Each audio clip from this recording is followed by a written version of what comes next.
Hello everyone, Fanta here, you're watching FANTAVISION, and today I'm discussing the recent executive leaving GameStop and what that means for the company. And it's not just a CFO leaving GameStop, it's more of a musical chairs because it's not just the one person leaving. There's a couple other people that are moving into different positions or being rehired and stuff like that. So let's go ahead and talk about who these people are, what this means for GameStop, and whether or not these people will be able to get GameStop back on track. Because we all know that's why this is happening. The CFO resigning apparently has nothing to do with the company. CFO, did I say CFO? The CFO has apparently nothing to do with what's going on in the company, the different numbers, the different things that are upcoming. He's just resigning. I don't know if that's completely true. Companies say stuff like that all the time, but that's what they said. So his name was Rob Lloyd. He actually worked for GameStop for about 23 years. I mean, this guy's been around for freaking ever. I mean, he was around when GameStop was at its peak, and now he's been around where GameStop is at its lowest. And of course, you could be thinking, well, I mean, maybe this guy is leaving because the company wants him to. Maybe that's the real reason behind it, because he's just been kind of in the same mindset ever since GameStop was on top.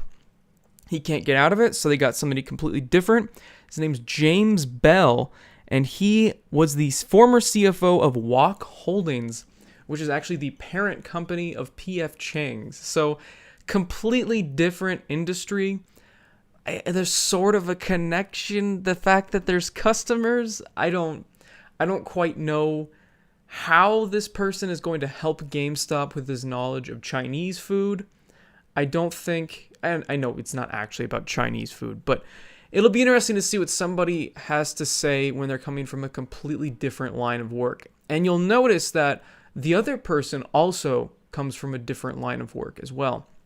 So the other person that is getting hired is Chris Meister, former CEO of Tile Shop Holdings, and he's the new Chief Merchandising Officer. Now, I actually looked at the Tile Holdings website, and it looks pretty good. A little bit too fancy. The UI is meh, but it's just interesting that somebody who's usually selling tile and home decorating stuff is now involved very high up in the GameStop corporation. Again, maybe he was doing something right. However, if you look at Tile Shop Holdings, the stocks don't look that great. They look kind of like GameStop's at the moment.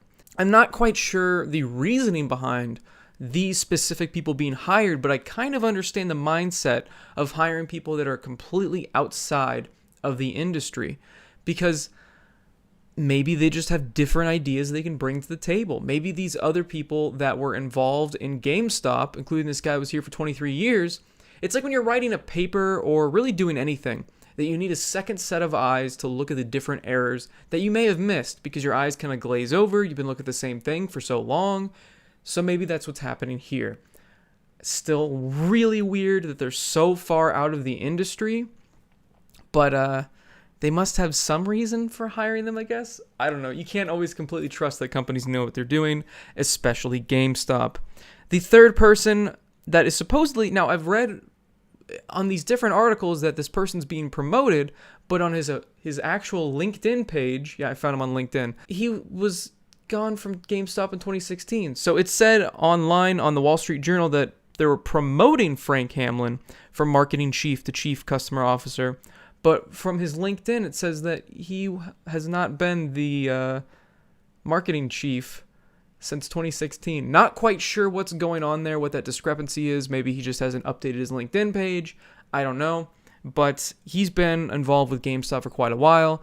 He was also heavily involved in Guitar Center, which is supposedly, according to quite a few articles, going to hit its stride again, because it was kind of going down, because when the economy isn't doing that great, a lot of people are not spending extra money on musical instruments and stuff like that. But maybe it's getting better. Maybe a lot more people are getting extra money. I don't know who those people are, because those people are not me. So I'm glad a lot of other people are doing really well and able to buy new musical instruments.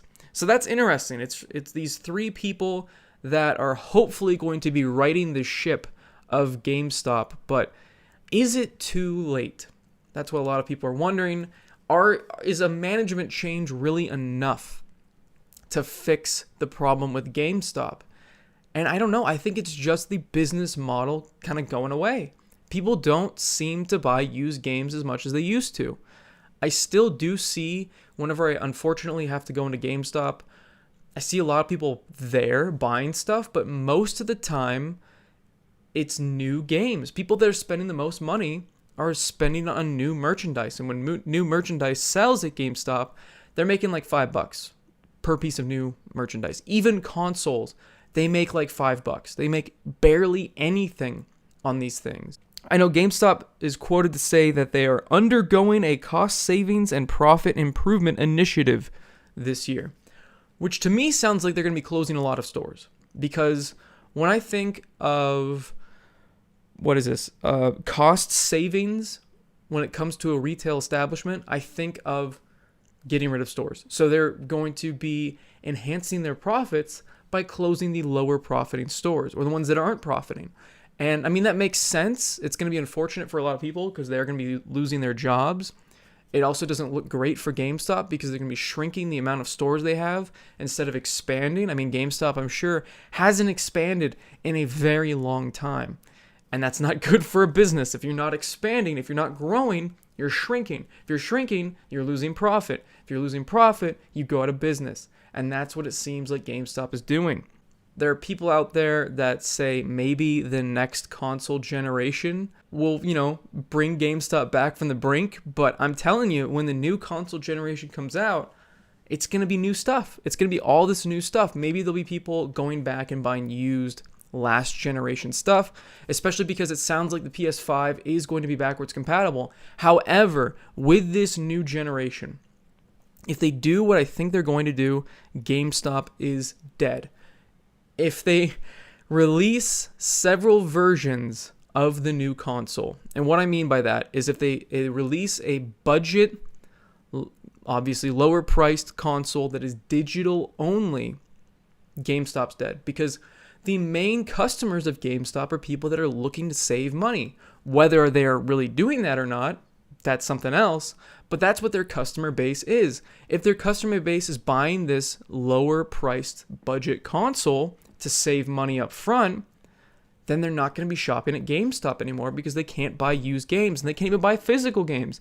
They're going to be buying digital only. And unfortunately, we just keep getting closer and closer to a digital only future, or at least the point where it's going to be a niche thing for physical games. I know a lot of people are saying that already. Physical games are a niche thing.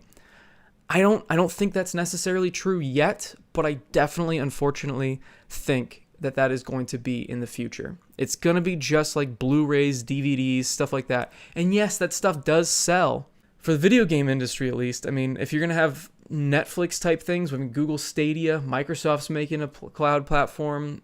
I think Microsoft's actually working with Sony. I don't know if they're going to be releasing their separate ones after they're done working on the technology together. But all of these different companies, I think even Nintendo was looking at game streaming. So all these different companies are trying to get away from the physical platform because they don't want to spend the money to package these games and ship them out. They'll save so much money on all of this if they can switch it to digital.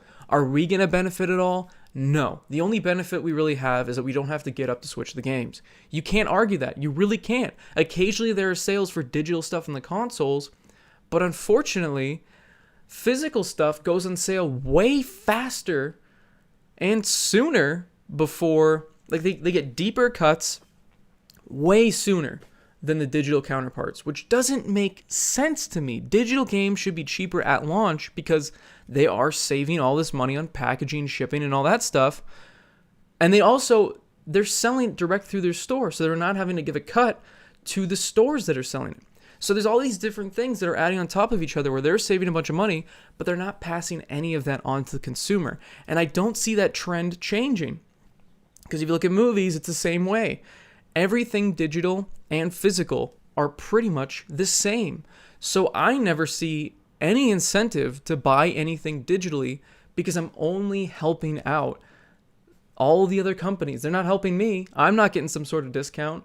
And that's the only time I ever do buy something digital, is when it's either only digital or if I do get some sort of deep discount. Like a lot of games on the PC go dirt cheap. And I don't mind knowing that I'm basically just paying for a license that says, yes, you can use the game. It's not yours, but you have a license to use it.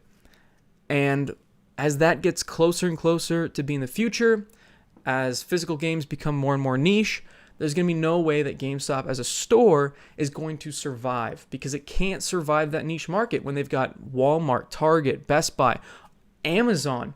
All of these other companies also sell video games. They're not dependent on video games staying, or physical games staying as popular as they are now. If they start becoming a niche thing, that's fine. They sell all these other products and they're not going to be losing any money because they don't care as much. So I don't think any amount of things that GameStop is doing with their management, I don't think closing a bunch of stores is going to save them. I think it'll keep them afloat, but I think they'll be dead in the next 5 years. If they do come out with that budget system like I'm thinking they will, which would be really smart on their end, honestly. If they come out with that budget digital system, I think they'll be dead within a couple of years. I don't think they'll even make it to 5. So GameStop is sinking. They're trying to use tiny little plastic buckets to bail it out by changing management. But unless they change the entire structure of how their store works, I don't think we're going to be saying GameStop much longer. And if we do, the GameStop stores are going to be just as niche as physical games. Let me know what you guys think in the comments. I'm hoping people tell me I'm wrong. I'm hoping people are going to give me a reason why GameStop's going to stick around. They really do provide some sort of service, because it seems like because GameStop exists, they're able to keep that secondary market on used and older games at a certain level. I know it can fluctuate on its own, and sometimes GameStop will adapt and change their pricing to match that. But a lot of the time, because it's so readily available at GameStop, eBay is unable, all these people selling stuff on eBay are unable to mess with the market because GameStop has such a big stock of all these different games. That's my take of it. Thanks for watching, everyone, and as always, have a fantastic day.